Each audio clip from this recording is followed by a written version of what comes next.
Hello, everybody. Welcome back, Valentine TV. Thank you for joining me. Y'all know I've been waiting on this one. As you come in, please hit the like button, subscribe to the channel, and the reaction tonight is coming from uh Juicy Plug. Let me make sure I said it right. Juicy Plug, Juicy Plug. I thank you so much. Y'all know I've been waiting for Oprah. I've been waiting on Oprah. I've been I'm gonna get you. I'm gonna find something on you. Thank you, Juicy Plug. Please don't strike my channel. I will be grateful and all of that stuff. But anyway, seriously, I love y'all, Juicy Plug, and I appreciate it. And y'all, we probably won't use. I ain't gonna talk about probably like the whole thing. Y'all know Juicy Plug. Now I do. All right, I was so happy I grinned all the way until I felt like recording. All right, y'all. I'm gonna let Juicy Plug start, and I'll be back with my reaction, okay? Because I told y'all about Oprah had all them children. All them minions, right? All them minions at that school. Where they at? Where they at, Oprah? Where are the children? Okay? Alright, so, but I was happy to see that 50 say he on you. You remember how you treated him back in the day? Yeah. That's why he named his dog Oprah and his cat name is Gail. And that's a true story. But anyway, here we go. Here we go, y'all. Please subscribe to the channel and hit that like button. I appreciate it. And I always show stuff that I probably don't post to show. But here we go. Something strange is going on with Oprah Winfrey's South African school for girls. Started spreading rumors that girls are disappearing from the school. According to these rumors, several students from the school have gone missing. As well, yeah. A dog and a cat with interesting names, to say the least. Yeah. That's Oprah. That's Oprah. Okay. Named after the Oprah, and your cat's name is? And Gail. Gail, okay, Gail. Yo, so why am I hearing that Oprah had a school for girls and one of them went missing? These are my girls. These are my girls. Hollywood. Did y'all see it? I be double tapping, y'all. Forgive me. Shook a little this week after a bold claim resurfaced, and it came straight from 50 Cent.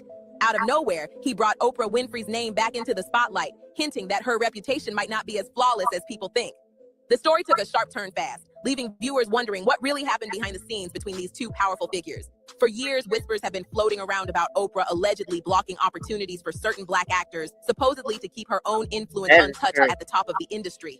And then there's the controversy surrounding that girls' school she founded in Africa, where reports of serious misconduct shook people to their core. Even talk surfaced about students going missing and tragic discoveries made on campus. Though the real details have always been tangled between confirmed cases and exaggerated online stories.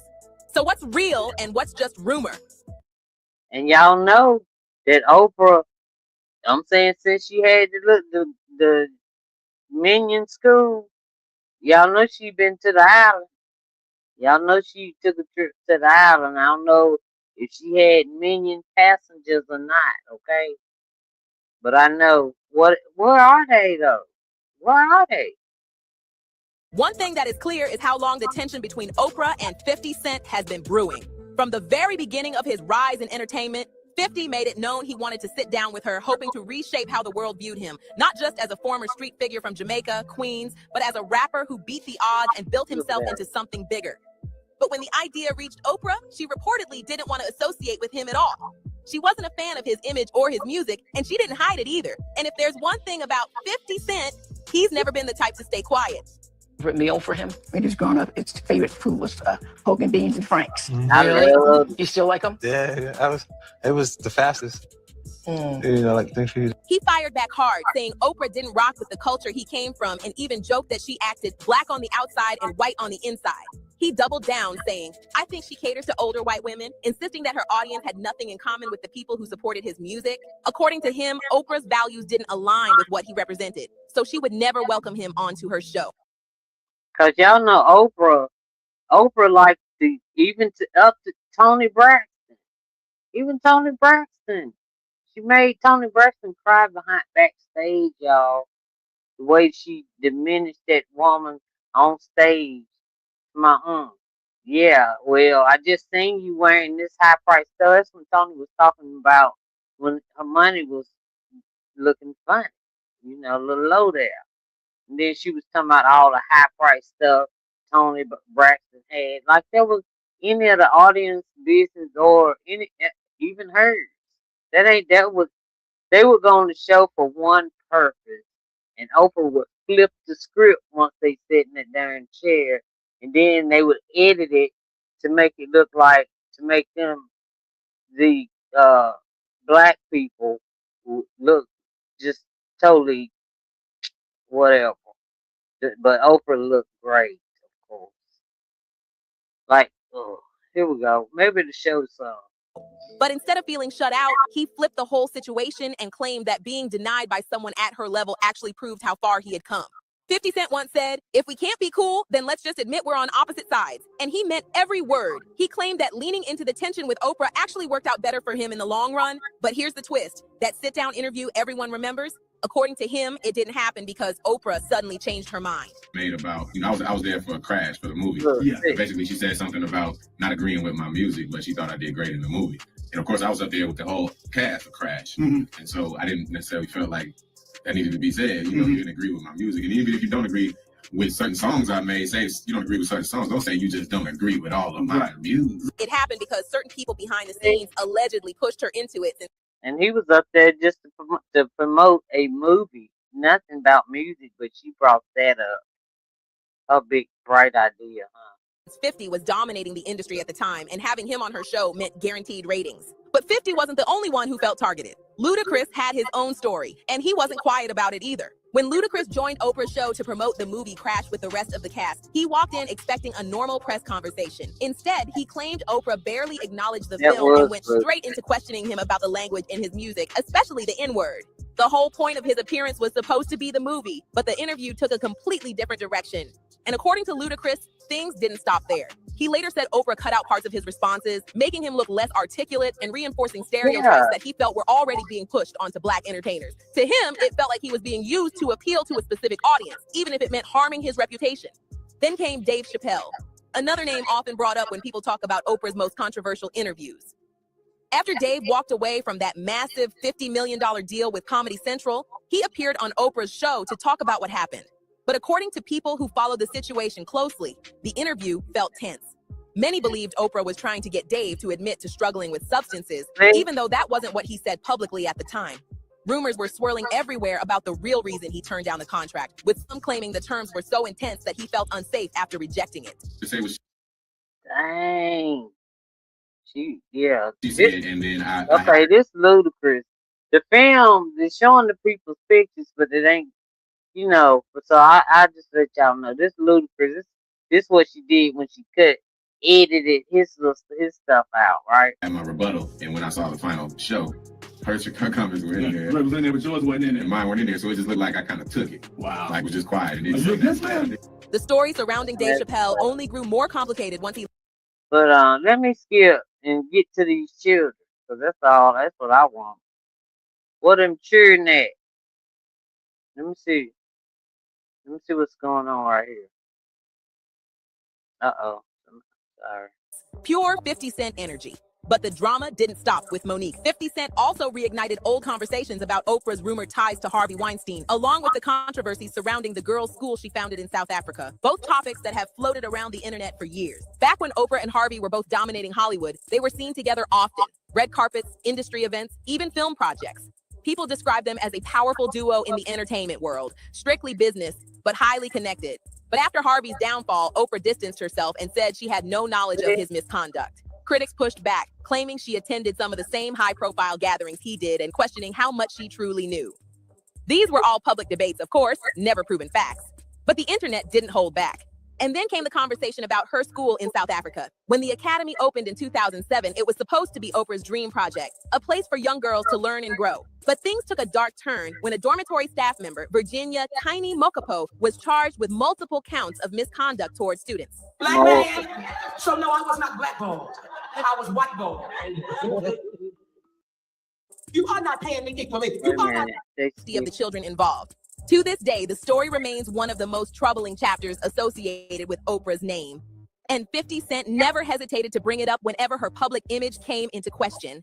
As the story continued unfolding, even more disturbing claims began surfacing around the South Africa school Oprah created. Reports at the time said a staff member was accused of acting wildly inappropriate with students. And when the news broke, Oprah immediately flew across the world to apologize face-to-face and remove the headmistress on the spot. The cameras captured her looking devastated, insisting she would overhaul everything and rebuild trust from the ground up. But here's where things shifted. Many people believed her reaction wasn't genuine. Some argued it felt more like strategic damage control than true accountability. And despite her saying major changes were coming, critics swore the situation didn't get better. If anything, it became even more complicated. Fast forward to 2011, and the school made headlines again for another shocking incident.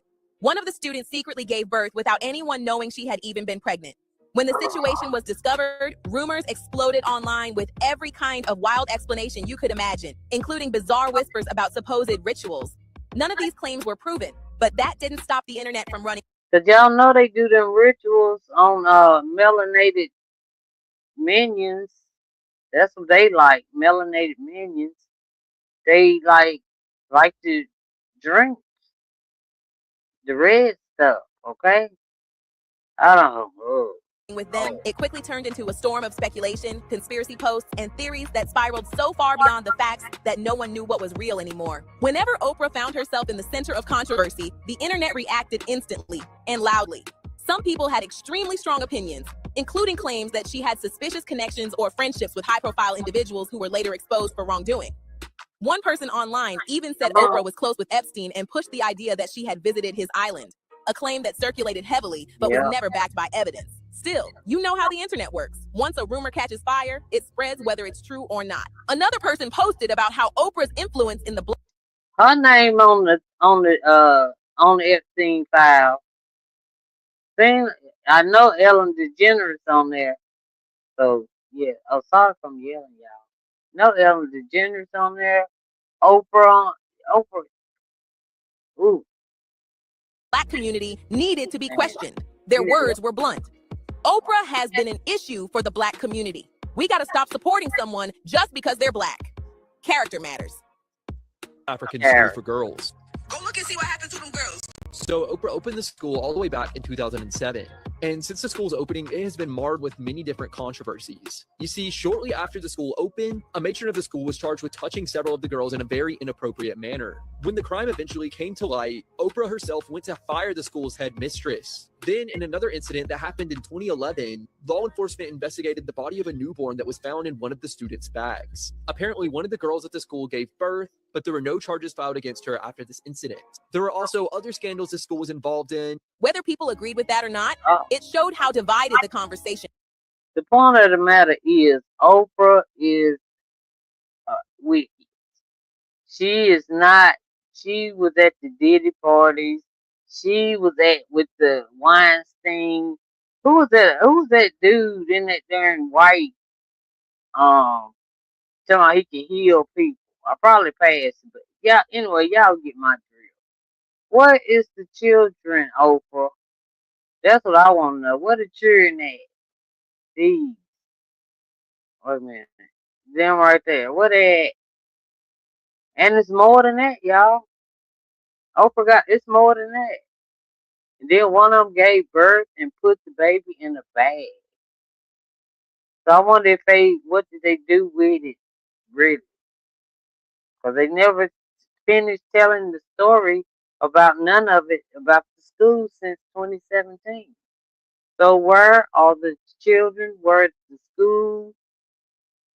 I know that those kids probably grown because school started in '07, and we ain't heard nothing else about it since 2017. So she would put more kids in. It was for everybody to come, you know. So anyway, Oprah is not clean, y'all. So I am glad 50 on her. 50 watching you, Oprah. 50 watching you. Thank God. All right, so y'all, that's all I want. That's all I really wanted to show, and I want to give thanks again to Plus Juicy Plug. I appreciate you. They'll be in the description of this video. Y'all, please like, share, and subscribe to the channel and become one of my Valentine family members. Okay. All right, I'll talk to y'all later.